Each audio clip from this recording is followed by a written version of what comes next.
शब्द स्वरूपी राम गुरु का सुमरण कर ले तो, सुमरण कर ले तो।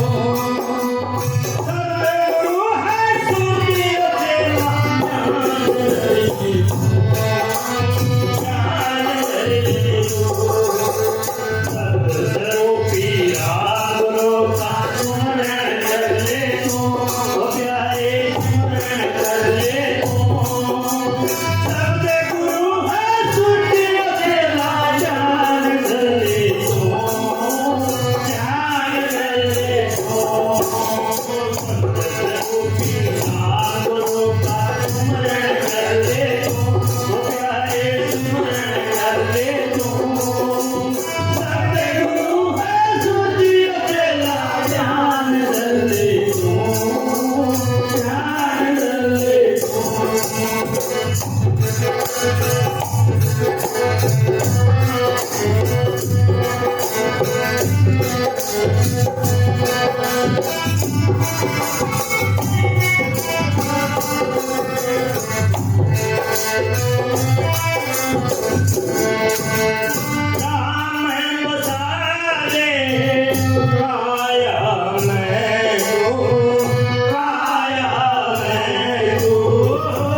Thank you.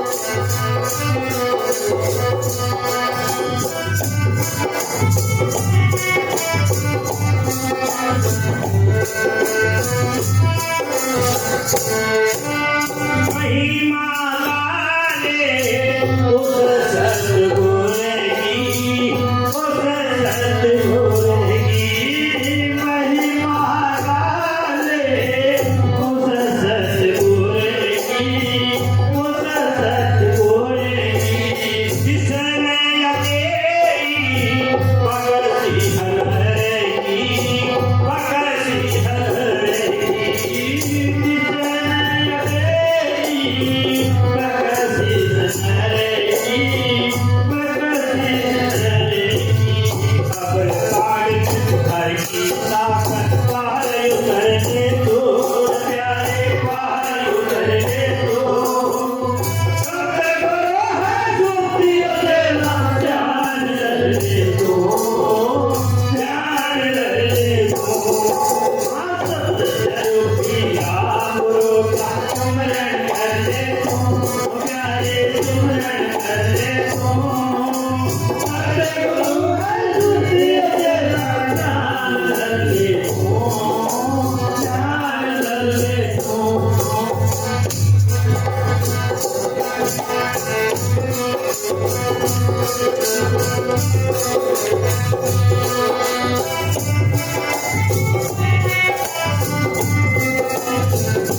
तो हमारा जो परमात्मा है वो शब्द स्वरूपी है, यानी शब्द रूप में रम्या हुआ है, शब्द रूप होकर सारे संसार में रम्या हुआ है, जड़ चेतन में रम्या हुआ है।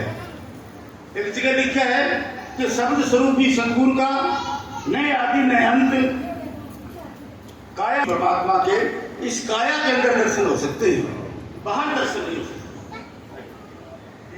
शब्द स्वरूपी सद्गुरु का नए आदि नए अंत काया मानी दर्शन है, तुम निश्चय जानो संत। तो उस परमात्मा के दर्शन हमारे शरीर के अंदर हो सकते हैं, और दुनिया अपने शरीर को छोड़ के पानी पत्थरों में परमात्मा की तलाश कर रही है। जांडी पीपल इनके अंदर माथा मार रही है, इनमें परमात्मा कहाँ, ये एक तत्व के जीव है और इंसान खुद 5 तत्वों का जीव। तो परमात्मा तो बंदे के अंदर ही है, बाहर परमात्मा नहीं है। इसलिए अपनी तलाश करो, परंतु अपनी तलाश भी तब होगी जब किसी संत सद्गुरु से मिलोगे, तभी वो तलाश करने का मार्ग बताएगा। इस प्रकार तलाश करके अंदर चले जाओ, मालिक अंदर बैठे हैं, सब तरह से सामर्थ है, तुम्हारे सारे काम करेगा। अब अंदर तो कोई जाता नहीं, कोई कहीं भाग लेता है, कोई कहीं भाग लेता है। तो ऐसा करने से जीवन बर्बाद करने वाली बात है। कि यह जीवन दोबारा मिलेगा? क्या श्वासा पूंजी दोबारा फिर मिल जाएगी? नहीं। श्वास और ग्रास हमारे लिखित है, कितने श्वास लेने हैं, कितने ग्रास खाने हैं, उनसे कम ज्यादा कुछ नहीं हो सकता। इसलिए श्वासों को राम नाम जप के सफल करना चाहिए।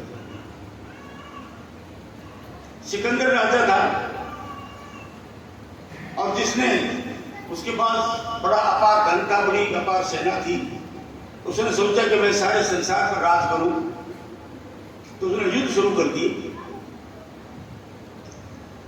हर एक किसी को मार काट के गिरा दिया, अपने राज्य में बना लिया।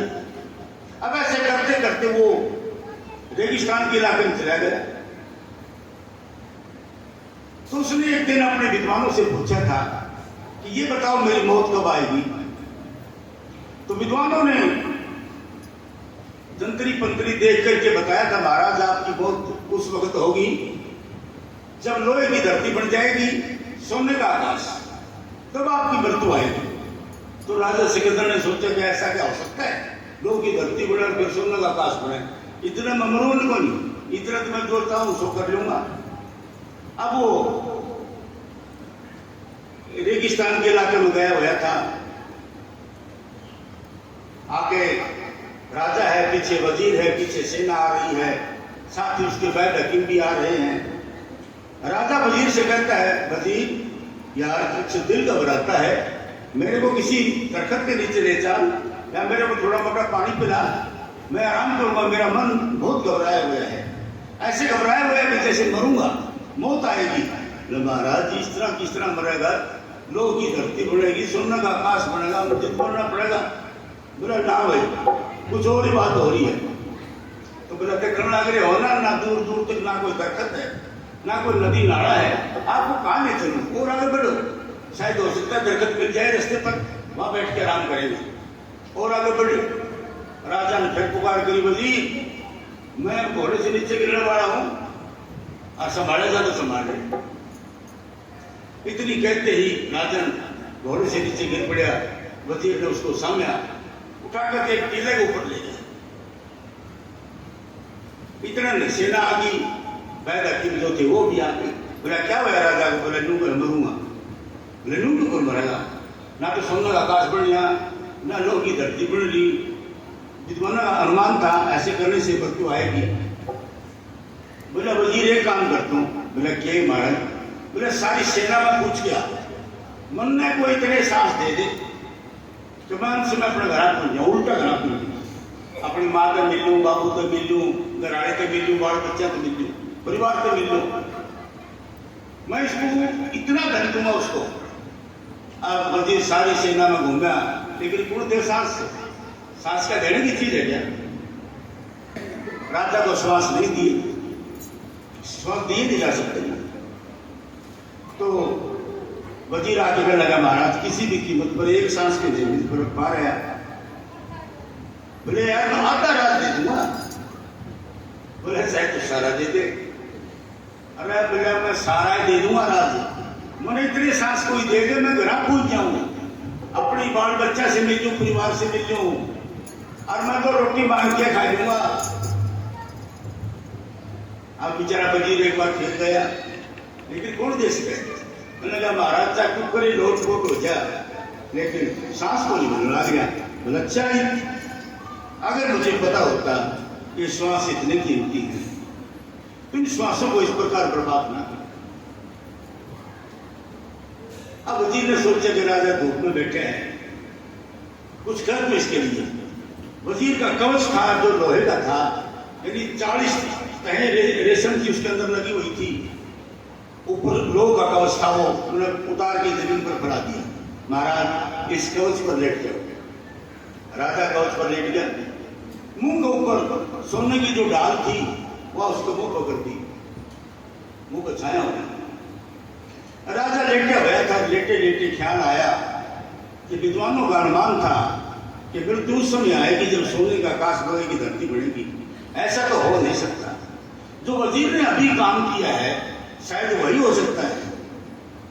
ये जो कवच उतार के नीचे जमीन पर फैलाया है यही लोहे की धरती है, और जो ये सोने की ढाल है इसको जो सिर के ऊपर रखा है कि यही सोने का आकाश है।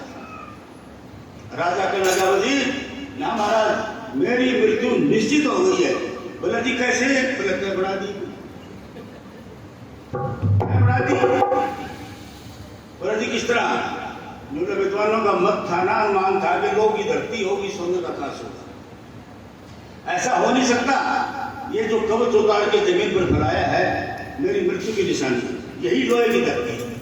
ये जो सोने की ढाल है जो ऊपर रखी है, मेरे मुंह पर छाया करी है, यही सोने का आकाश है। वजीर अब जल्दी करके मेरी अर्थी की तैयारी करते। अब वजीर ने अर्थी करवा दी। क्या अर्थी के ऊपर बोला, भाई मैं मर जाने तो मेरी दोनों हाथों की हथेली ऊपर न कर दिए जो। बोले जी वह क्या कर? बोले सिकंदर राजा सारे संसार के धन को साथ में लेके जाना चाहता था, खाली जान रह गए। सबने पता लग गया, खाली जान भाई कोई मुझको लेके जाओ।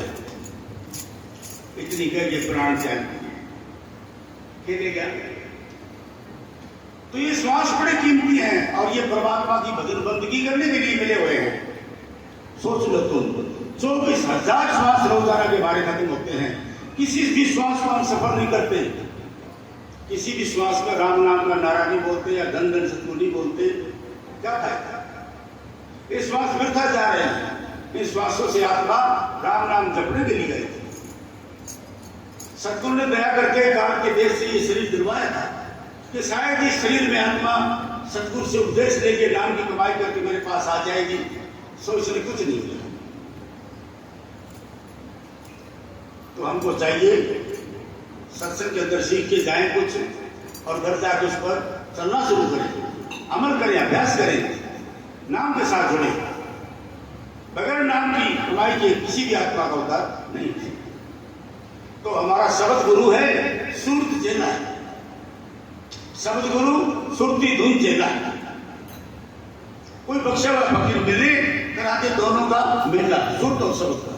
बख्शा हुआ फकीर ही मेल करा सकता है, बाकी नहीं करा सकता। तो जिन्होंने आप ही मेल नहीं करा तो दूसरे का किसका करा दिया? धन धन सतगुरु जय जय।